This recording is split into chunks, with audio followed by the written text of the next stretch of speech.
Welcome back to my channel Suni's kitchen. Like చేయండి, share చేయండి, subscribe అవ్వండి. హాయ్ అండి. రోజు సాయంత్రం పూట ఏదో ఒక స్నాక్ చేసి పెడతా ఉంటాం పిల్లలకి. అలాగే చాట్ కూడా చాలామంది పిల్లలకి ఇష్టం కదా. ఇంట్లో ఉన్న వాటితో ఎలా చాట్ చేసుకోవాలో చేసి చూపిస్తాను. సింపుల్గా మనకి ఒక 5 నిమిషాల్లో అయిపోతుందండి. పిల్లలు చక్కగా తింటారు, పెద్దలకు కూడా ఇష్టపడతారు. ఫస్ట్గా పల్లీలు తీసుకోండి. కొన్ని పల్లీలు ఆయిల్లో డీప్ ఫ్రై చేసి రెడీగా పెట్టుకోండి. ఈ విధంగా డీప్ ఫ్రై అయిపోవాలి. ఇవి ఎక్కువ తిన్నారనుకోండి ఇంకొంచెం వేసుకోవచ్చు. కొంచెం కొత్తిమీర, ఒక ఉల్లిపాయ, ఒక టమాటా సన్నగా కట్ చేసి పెట్టుకోండి. ఒక నిమ్మకాయ రెడీగా పెట్టుకోండి. ఇంకా కారం తినేవాడు అనుకోండి పచ్చిమిర్చి కూడా వేసుకోవచ్చు. చూడండి, అటుకులు ఒక బౌల్ తీసుకున్నాను. ఒక బౌల్ అటుకులు ఒక నలుగురికి వస్తుందండి. నేను కొంచెం పెద్ద బౌలే తీసుకున్నాను. ఒకటి ఖాళీ బౌల్ ఒకటి పెట్టుకొని అందులోకి అటుకులు వేసేసుకుందాం. ఈ అటుకులు వేసేసుకొని దీంట్లోకి వాటర్ వేసేద్దామండి. వాటర్ వేసేసి ఒక 2 సార్లు కడిగేయండి. ఈ విధంగా చూడండి, ఇట్లా 2 సార్లు కడిగేసి వాటర్ వంపేసేయండి. చూడండి, ఈ విధంగా మనం రైస్ ఎలా కడుగుతాం అలాగా కడిగేసేయడమే. ఇలా వాటర్ వస్తుంది కదా, ఏదైనా పొట్టున్న అలాంటిది వచ్చేస్తుంది. చూడండి, ఆల్రెడీ మనం వాటర్ వేయగానే కాస్త నానిపోయినట్టున్నాయి కదా. కొంచెం వాటర్, దీని నిండా వాటర్ వేసేసి ఒక 2 నిమిషాలు వదిలేసేయండి. ఇది ఇలా వదిలేసి మనం ఉల్లిపాయలు అవన్నీ కట్ చేసి రెడీగా పెట్టుకోవచ్చు. చూడండి, ఈ విధంగా ఒక 2 నిమిషాలు ఉంటే చక్కగా నానిపోతుంది. ఇక నానిపోయిందండి. ఇంకా నానిపోయింది కదా, చూపిస్తాను మీకు. చూడండి, వాటర్ అంతా పీల్చేసుకుంది మనం వేసిన వాటరు.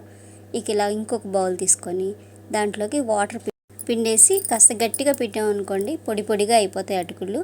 ఈ విధంగా అయిపోవాలి. ఇలా వేసేసుకోండి. ఇప్పుడు దీంట్లోకి మనం కట్ చేసి పెట్టుకున్న టమాటో, అలాగే ఉల్లిపాయలు చూడండి ఈ విధంగా వేసేసుకోండి. ఇంకా ఉల్లిపాయలు కొంచెం స్పైసీగా కావాలంటే ఇంకొంచెం ఉల్లిపాయలు వేసుకోవచ్చు. దీంట్లోకి కొంచెం కారం వేసానండి నేను, పచ్చిమిర్చి వేయలేదు కదా, కారం వేసాను. అలాగే ఉప్పు వేసుకున్నాను.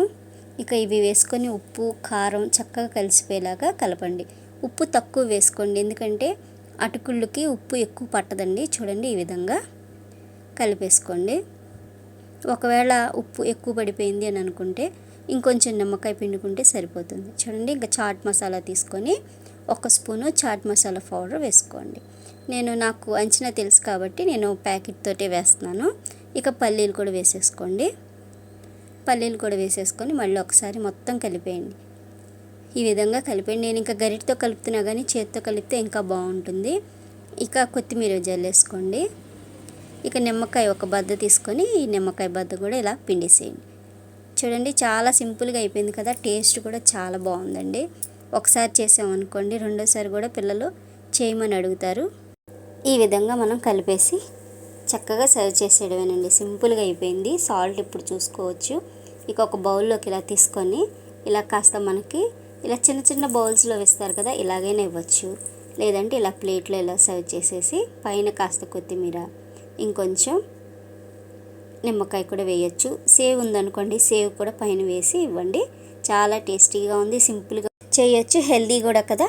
ట్రై చేయండి, టేస్ట్ చేయండి. Thank you for watching my video.